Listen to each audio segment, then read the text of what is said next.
Hey, ladies and gentlemen, welcome back to the channel. As always, it is Nick here, back with your daily crypto news and analysis. And today we're going to be talking about Ripple and XRP, so let's just dive in. And let's start with this tweet here from James K. Fallon. And we do see breaking: New Hampshire court finds that library offered LBC as a security and that the fair notice defense fails. Now, I'm sure that a lot of you are probably already aware of this and seen the news. This is, from the 7th. Today is the 9th. But the reason why I bring this back up is a lot of people lost hope in the case after this came out. A lot of people said, okay, well, it's basically done. Ripple's going to lose. Now, what I want to share with you guys is a few things, and we're also going to break this down. We're going to really kind of go in depth on it. Now, I have been focused on the library case, not because it's the exact same case as the Ripple one, but it's very similar in its own aspects. But this case has been going on for a while. I forgot what the exact time frame on it was, but this is still concerning. It really is leaving a bad taste in a lot of people's mouths. A lot of people were really kind of focused on it. A lot of people were saying that it's bad news for crypto. So and so. It is concerning. I will say that it was a very concerning announcement. But there's one thing to me that kind of stands out around this entire case with Library. It's the fact that when you look at things within crypto, a lot of it can kind of pertain to what they just found out with Library. For example, we do see over here, Library has lost in court against the SEC.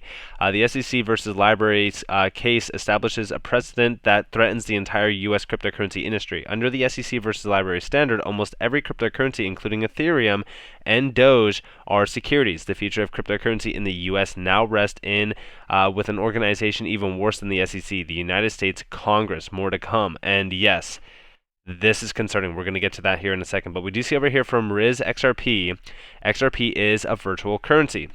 And we do see it mentioned in here. This is from the International Financial Law Review. And you can see, much like Bitcoin and Ether, XRP is a digital currency supported by a distributed ledger that uses cryptography to store and transfer assets. I kept messing that up. It's all good though. However, XRP and the underlying XRP ledger were designed in 2011 and 2012 specifically as a payment mechanism by software developers who later founded Ripple Labs, Ripple. And again, when we really kind of look at things happening around XRP, it was always going to be and was a digital currency. In my opinion, when we go and look at this library case, yes, it is concerning, but when we really kind of look at it, we do see over here from utility for the win, this is the Ripple test. Library loss is a win for Ripple. Library lost because the token use case wasn't yet built.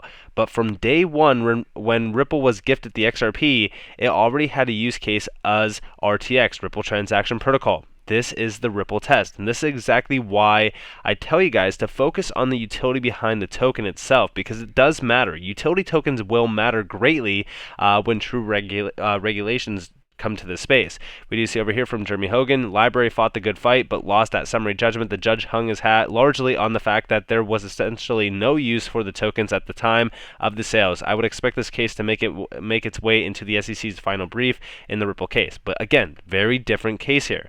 We do see over here again from Riz XRP, XRP is a virtual currency.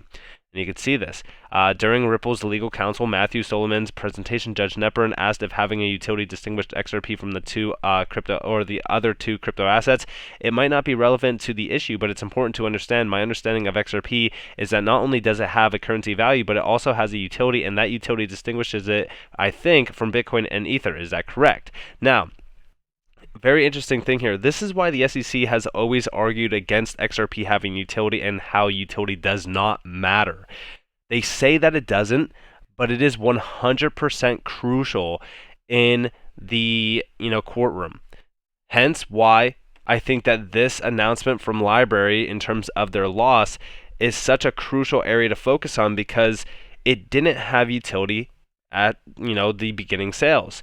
XRP always had utility.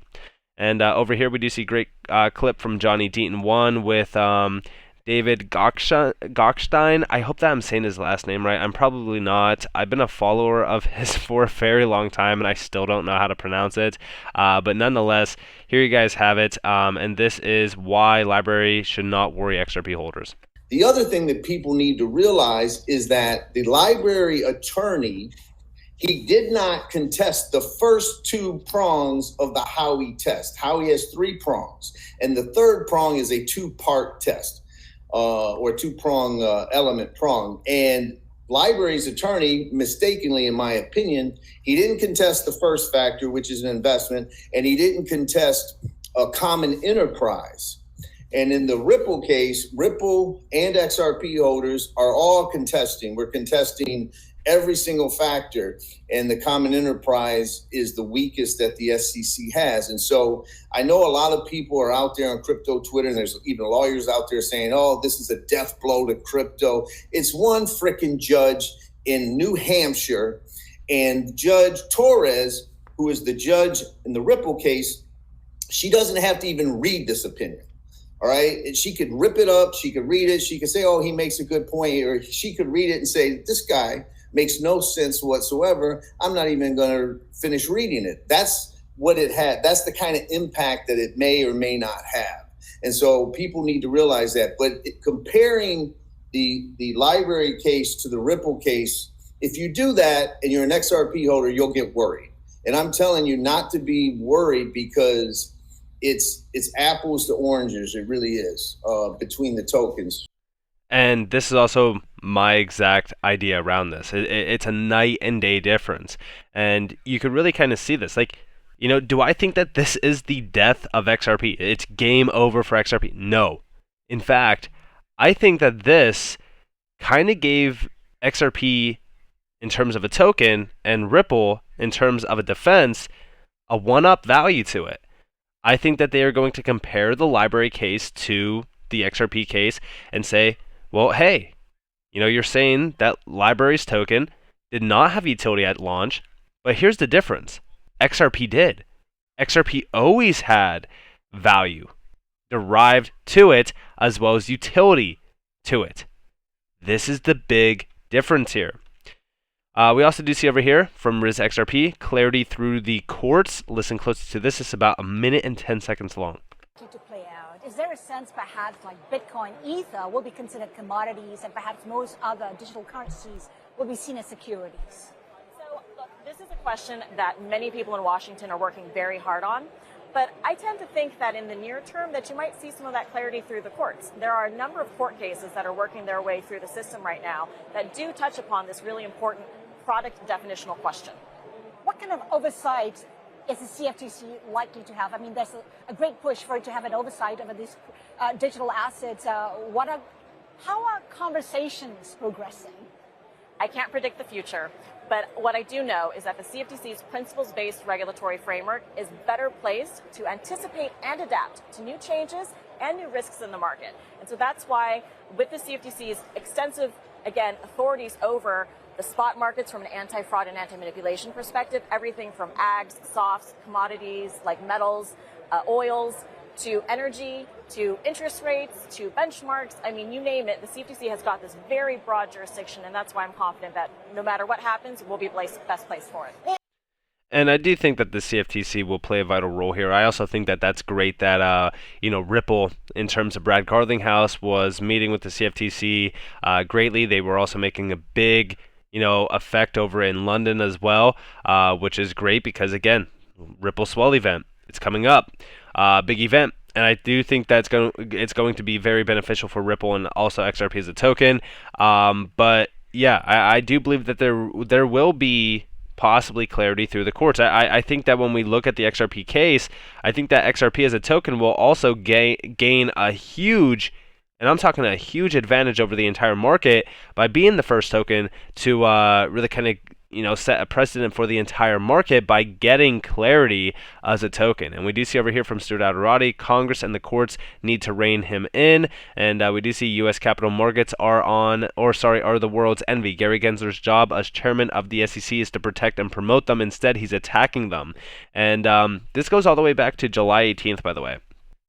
And When we look at Congress and when we look at the courts, I do think that we will see a big, big shift happening. Now, to me, do I think that clarity will come from Congress? No. I highly doubt it. In fact, I don't even want Congress stepping in at all. I would love to see Ripple continue to fight the good fight and absolutely tear the SEC apart. I do think that the defense that Ripple has is very beneficial. I do think that comparing it to the library, I think that this could be very, very beneficial for the case. I really do, and I completely agree with Jeremy Hogan. I completely agree with Johnny Deaton. Like I said, going back to the initial statement here, when we are comparing, just in general, the utility aspect, it's a night and day difference.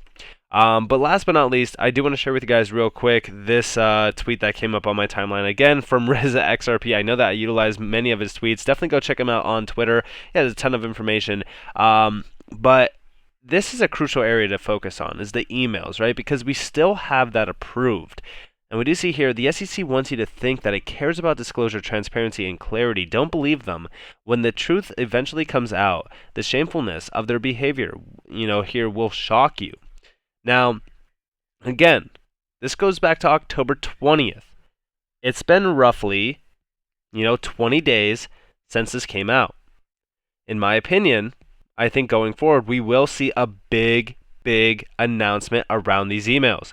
We do see over 18 months and 6 court orders later, we finally have the Hinman documents, internal SEC emails, and draft of his infamous 2018 speech. In my opinion, this is going to be the winning ticket. I completely agree with RizXRP.